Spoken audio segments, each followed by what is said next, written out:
technology is always changing, things is always getting bigger. Sometimes not always bigger is better. I think there was a bit of a race with the OEMs to see who had the biggest. But with that, there come a lot of challenges and a lot of failures. And again, it's trial and error. These machines are supposed to run for 15, 20 years without much trouble. Welcome to Chain Reaction, the podcast for the supply chain and logistics industry. If you enjoy this conversation, don't forget to like and subscribe so you never miss an episode. Hello, everyone. Welcome back to the Chain Reaction podcast. I'm Michael. I'm CEO of Flox Logistics Marketplace. The podcast is brought to you by Flox as a way to engage with logistics and supply chain professionals and to explore the ideas, people, and innovations that shaping the industry. Before we get started, please subscribe to the channel. It will help us grow and reach more people who value these kind of conversations. Today, I'm joined by Kevin McAlonan, who's the head of wind operations at Global Wind. Kevin, welcome. Great to have you here. Hey, Michael, good to be here. Kevin, I typically ask that question pretty much every guest at the beginning. Many of us have gone into logistics by accident. I would love to hear your story. It's always interesting to how the kind of the origins of the career and how you got into logistics operations. You've been in wind for not in the Global Wind as a company, but kind of in that sector. You've been for almost for more than 15 years. So please tell us how you got that being. Yeah, I kind of stumbled on it by accident where my brother was working he was working to a wind installation company. They're based in Ireland, and at that time they were struggling for electricians, and I was an electrician. So construction was slowing down at the time, so I made the jump from construction to wind, and it kind of snowballed from there. I went from looking after a crew of guys on site with heavy cranes on it to operations manager in that company. Again, lots of people, lots of cranes, lots of moving parts, and we uh, started Global Wind Projects about 2021. Approached Roy McGregor, one of our chairman, and he had quite a good infrastructure of equipment and ports and the resources. One of the pieces of the puzzle he didn't have was a wind division, and we had previously worked in the sport, so we went and proposed the idea to him, and in fairness, he supported us, and he backed us, and it took off from there. So um, we're now sitting about 160 personnel just on the wind bit alone, and with over almost 70 cranes, 12 over 500 tons. So with all that, you've all the trucks and bits and pieces that bolts on with it. So That's a question that I wanted to ask because what we all as consumers, we've seen wind farms and we all see on the telly people talk about renewable energy, but not many people know what goes behind the scene, what goes into constructing a wind tower, what goes into constructing a wind farm. I mean, especially if it's out at water, not necessarily on land. So can you just give us a bit of a highlight of exactly what does it take to run these kind of operations? it's a lot of planning, and that comes from probably where the turbines would be manufactured, and where the OEMs would get their orders in.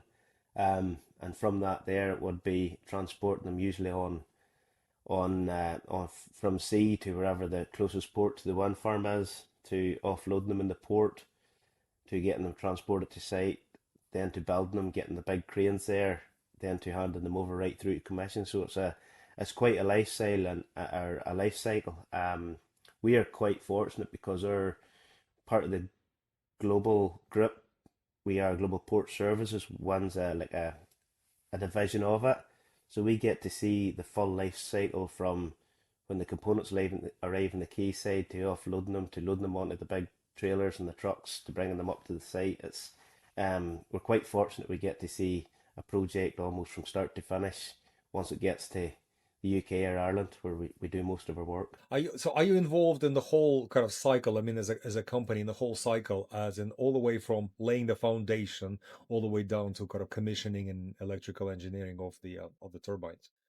So what we do predominantly on our onshore wind farms, we would build from the base up. So there's a civils contractor, um, but the process would start usually when the vessels would become to the quayside. So we've in the group we've a shipping division who does a lot of quayside port services, where we would be involved in with all the cranes because of probably the largest number of cranes in Scotland. So almost every port we're in and out loading components, and the wind and the cranes work closely together. So we would supply personnel and the cranes down to site to offload onto the whoever the transport company is. Now we don't do solely transport of the components. We would support some of our kind of trusted partners who would take on like the full scope itself, and then we would back them up. So there's three or four different silos, and we are kind of part in each. We play a part in each of it, so it's great experience for us that we can be involved in so much. And again, over the course of that project, we're maybe working to four different customers, which is ideal. So it's a good broad range of um, operational tasks to complete. So it's never the same any one day. Right. What would you say kind of the biggest challenges are kind of in the business? And I mean, I'd love you to kind of paint for the listeners a picture of what does it take, because not many people have seen the tower kind of close up. They may not understand that it's actually the blades, and the towers have been growing over the past decades. So the blades may go from 20 meters to 40 meters to 60 meters. So that's quite a bit of logistics of a solid blade to move over 60-meter lengths. Or I don't know how much the gearbox or the turbine may weigh, but it's a humongously complex operation, so the physical handling of a very, very large and very, very heavy object. So can you just tell us a little bit more about the challenges and maybe some interesting stories on how you guys have overcome those? So probably in the last maybe 5 6 years, the machines are getting bigger and bigger and bigger. And as you stated there, the blades is a typical example. We're moving 65, 75 meter blades now off the vessels, which again, some of these vessels are huge and everything's packed in quite tight. So it's always there's a bit of care to be taken. Um, and once you go bigger with components, you have to go bigger with cranes. So where 120-ton crane maybe used to do a lot of the lifts, now you're into a 250-ton crane, sometimes 500, depending on the size of the vessel and where the components be located. So um, that's one of the problems from the quay side and the port. The next big issue is you're getting your blades from the port to the project. So when the transport companies they're having to go the route of specialist trailers. You know, you've all these funky bead lifting trailers, and it used to be a super wine carrier. You just set it on and it just sat on the trailer. Now you're getting trailers that lift the blade away up in the sky, and it's trying to get through the tricky villages or around tight corners where there's maybe a forest the other side. That it's you know you can do a swept path analysis, but there's always going to be a street sign or a traffic light or something that's going to protrude or get in the way. So these are the challenges I don't think a lot of people see, and also especially in over the last period of time there, a lot of people want to build the wind farms. A lot of the end clients want to build the wind farms during the months of March and October, because that's when the wind's down. Because you can't build turbines during the winter period. You can build them, but you're more likely to get more done in the summer period. So the planning kind of you can plan a program out and nicely done on Primavera or Microsoft projects, but there's always a delay. There's always a vessel breaks down. There's a delay in a port. Um, Struggling to get permits. Police escorts was a big one. So because there's a lot of wind farms going up, and again, what I'm saying there's everybody tries to build it at one time, and there's only so many police resources to escort the big trucks through the town. So when that happens, we've for us it affects us. We've a big asset there, big crane. Have to keep the payments on it. That's sitting idle, and then there's maybe two or three jobs all one at one time, which maybe was supposed to be one crane going from the next to the next to the next. It's all sometimes it gets condensed, and that would be one of our biggest challenges. You have to be reactive to these situations. So it might mean getting another big crane. So that actually kind of that's an interesting question. So what is the is where's the heaviest part of the kind of the work is it on planning the job for it to go well, or is it organizing all of those kind of permissions and permits and the police escorts and kind of, I'm not going to call it red tape, but paperwork. Yeah. I would say the planning would probably be the bulk of the work, and then it would be getting the dates firmed up. It could be if there's you could plan a project all out for 2 years' time, but if there's a delay at the factory or where they make the turbine components, that could have a knock-on effect to everything. And I suppose it's trying to plan for every eventuality or every scenario that may or may not happen. Permits, police permits, then the port, some of the ports that store all these equipments, they take up quite a bit of area or bit of space. It's maybe booked for another project, so then you've got the port politics. They're all fighting about where they can get the next thing squeezed in. So yeah, so all these things kind of you can plan it out, but there's always a delay, and there's so many turning cogs, and once one stops or slows up, the rest of it slows up. So again, as a business, we would have to react to it, and getting the resources all at the one time. That's always the biggest challenge. That's an interesting thing. So as because you mentioned storage, and I always wondered, how does the whole thing kind of organized? Is it organized like a car assembly line, and everything is just in time, sort of arrives when it needs to be installed, or is it like a big shed where everything gets accumulated for a particular project and then it gets deployed to, I don't know, top of the mountain where the turbine is going to get located? Some of it depends on the actual components. Some ports might be able to. We're actually doing a job where there's a certain port can take the majority of the components, but the route from the port to site doesn't work, and it means a lot of road works needing done. So there was a port slightly closer that took the blades. So they're basically they store them until they can get them up to the sites, the actual wind farms. But again, we're going back to planning. Some sites plan them for a just-in-time delivery, because they're wanting to cut down on the carbon footprint, and where they deliver them on site, there's maybe not a lot of space.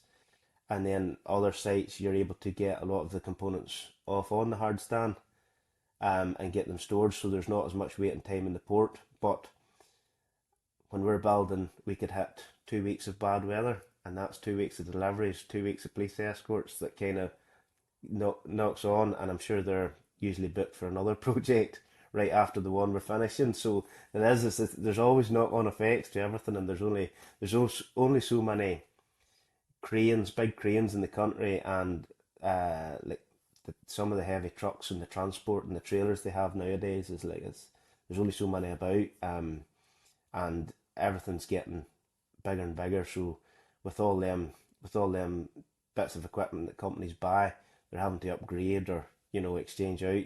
They might only do 2-3 projects, and they need something bigger or something slightly different. You are listening to Chain Reaction.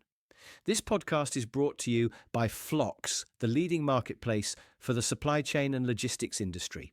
Visit phlox.is to find out how you find the perfect supplier or make your services available to prospective buyers. Thanks for tuning in. Now back to the show. That's very interesting. And a lot of the challenges that you described is obviously something that the industry has seen, in the construction industry in general have seen and dealt with kind of over the years. But well, the question I wanted to ask is, like, we are now in 21st century, and we all see different tech emerging, robotics, drones, AI, and anything in between. So I wonder, to what extent, or how the new evolving or emerging tech, whatever the tech is, how is it helping you on a daily basis, or you think will be helping in the future? I think, well, from our perspective, cranes is getting more and more technical and complicated, and um, they're very accurate. You can almost plan a lift from at the computer from hooking on your slings from A to B. What I'm seeing in the wind industry is the use of drones is starting to be very much um, implemented on things like blade inspections. You know, where we would you would have had somebody going and looking from the ground, and then if they see something that a rope access team would have had to come in. Now it's the drone inspections. They go look at the a drone up and down the blades. Some it's been toyed with was drones going out to the offshore turbines with, say, if somebody was going out to do a bit of maintenance or a bit of, maybe a retrofit, is bringing the equipment out via drone, land on the heli deck, and the guys having it close. So there's been that's a couple of incidents or instances where we see it happening. But one of the biggest things I've seen an improvement in is drones for the it's called lidar. I've only seen snippets for the sweat path analysis for blades. Uh, I've seen some of the things it can do. You can say, yep, that tree needs moved or that tree needs felled for that blade to go around that corner. It's amazing what it can actually do. Whereas guys before maybe 7, 8 years ago was out measuring and driving up the road in a van to see what they need to move, you know. Um, so that's where we see the AI concepts and the technology advancing, where it makes things a wee bit more easier. So technology is being kind of properly used, because yeah, I would have thought that something like delivery for maintenance crew, delivery of products or delivery of consumables, delivery of supplies, that would be something that is cheaper than a helicopter. Um, but I haven't heard about LiDAR and a system that actually measuring the path and just to see whether the blade can move through. Because yeah, I've seen once how blade was moved through like a serpentine road on the mountains, and that was Yes, something that was a yeah, sight to behold. yeah. And it was very slow. There's a few companies in the UK have them trailers where they lift the blade up and it does it something else. But no, definitely the sweat path, using it for the sweat path is very good. It'll help the transport companies, you know, and again, it'll help the transport companies in terms of getting around the councils, because they have to go and get a permit from the council to maybe remove a piece of street furniture, you know, and I'd say there's quite a bit of red tape and boxes to tick to get that approved. So, which is another thing that could maybe delay a project, and you know you're paying more storage, your marshalling fees and storage in your ports, and it's maybe delaying cranes going to a job. So, yeah.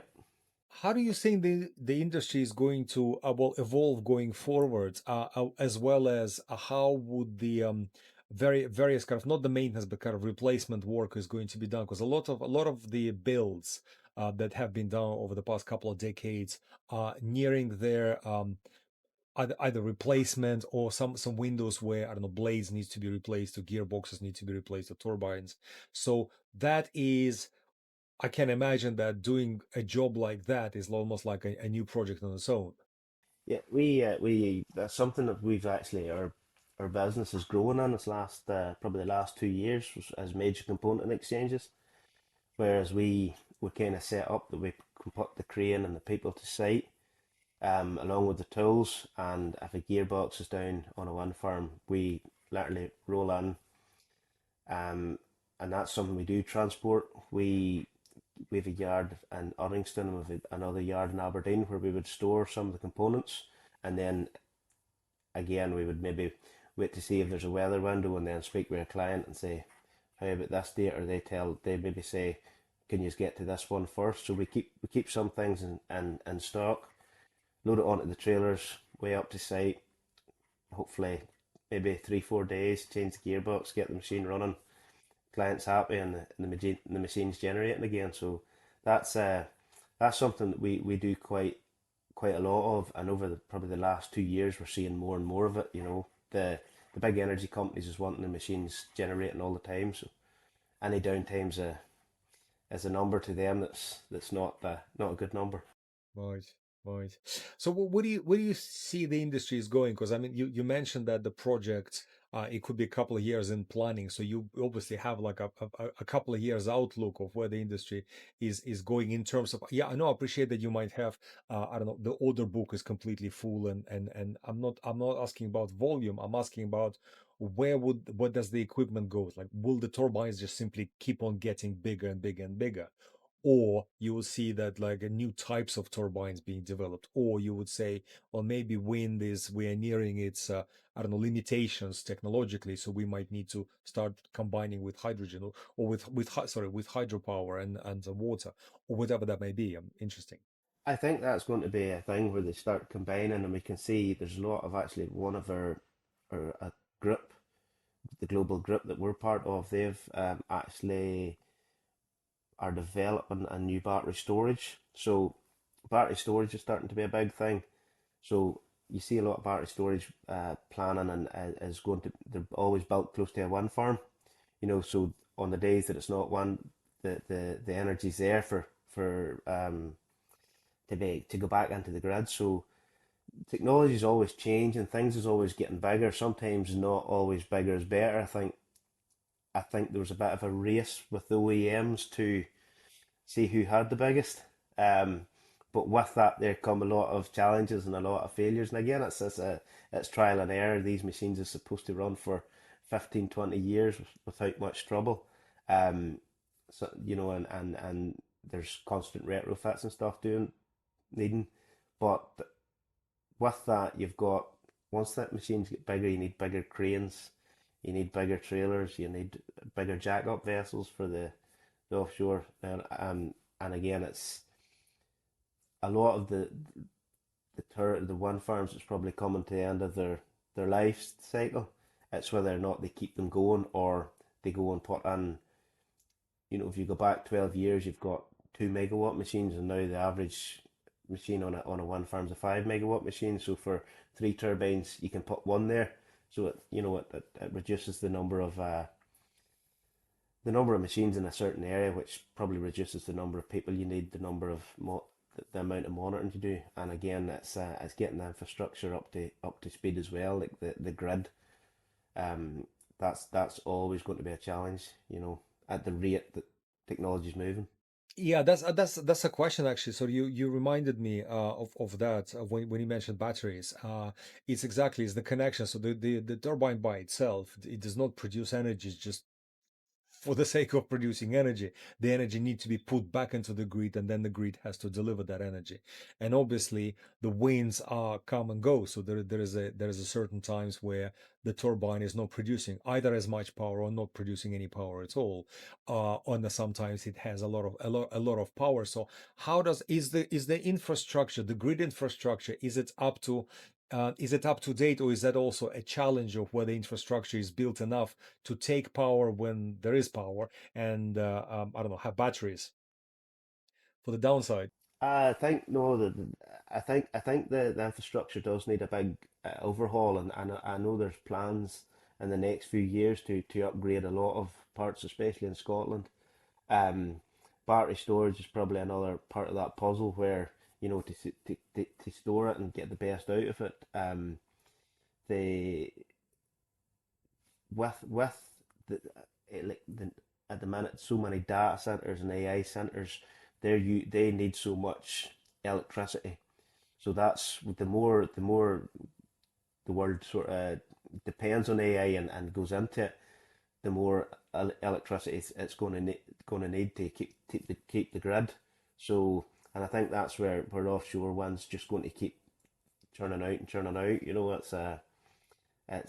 There's always going to be the constant demand, and demand is just getting more and more all the time. So, the more renewables there is there, and again, there has to be other alternatives too. Like so, Yeah, I think I agree with you in the sense that it needs to be a kind of a concerted and combined effort in terms of the different sources that produce energy, and the energy consumption and demand for it is only going to grow. You mentioned AI. I mean, in logistics space, people are talking about electrification of a lot of transport. That obviously that's going to require quite a lot of energy. But let me ask you that question, because this is that I always ask colleagues that question. Like, if you you mentioned a number of challenges in the business, and there may be some other ones. But if you had a magic wand and you can kind of wave it and get one of those challenges to completely disappear overnight, what would it be? I would say a plan on restrictions and restrictions to um, building a wind farm or building because I think there's so much red tape again. It's around police escorts, it's around, and there's so much from what we would feel in our industry. There's so much disruption around things like that there. All heavy components now have to be transported via with police escorts. There's very little self-escorting, whereas in Europe, there we've worked all over Europe. You can get away with self-escorting for a lot of things. So I think that's maybe something they have to look at. I know the transport companies, they feel it too, especially if they've invested in a lot of plant and equipment, and then they're told that project's not going to start for another 7 8 months. They're obviously still having to pay the money for the big assets they've got sitting. So that's from a business perspective, yeah, and from a planning perspective, I think that's one thing I would like to see reduced, is maybe a bit of an ease up in the restrictions to Hmm. get things going, you know. As so, yeah, as journalists would put it, as red tape and bureaucracy. Yeah, 100%. You're waiting on a rubber stamp for 8 weeks to go over a bridge or something, you know. Yeah, And yeah, exactly. With that, yeah, and that costs people, or may cost people, quite a lot of money. No, I completely understand what you mean. And yeah, it's a very similar in some other industries where people talk about the customs clearance. Yes, okay, well, we've Brexited. That is a particular customs problem. But I think what you're facing is less to do with customs, less to do with Brexit, but it's actually more to do with just our kind of local laws, and having the need for police escort, or somebody needs to inspect the bridge to say whether that particular vehicle with that weight can pass that bridge. And if that takes 8 months of time, that is completely may completely disrupt the project. No, I completely understand. So thanks a lot. Thanks a lot, Kevin. You were a wonderful guest. We've had a great discussion. I'm glad that you gave us a little bit of a kind of glimpse in the future, and it's very interesting that the new tech is taking hold as well, and the industry continues, and you guys have a books full of business. So it's great to have you here, and thank you for joining the conversation. thank you very Thank you. much, Michael. Thank you. Fantastic. Thanks everybody for listening. It was a fascinating one. I hope you guys have found something that is interesting, or was interesting for you, or was helpful. Thanks for everyone for listening and watching, and for staying with us. And I hope we will see you very soon in the future. Thanks very much. All the best. Thanks for tuning in to Chain Reaction. We hope you enjoyed the show. Don't forget to like and subscribe. If you have a story or insights to share from your sector, we'd love to hear from you. Simply reach out to us through the links in the description. See you next time.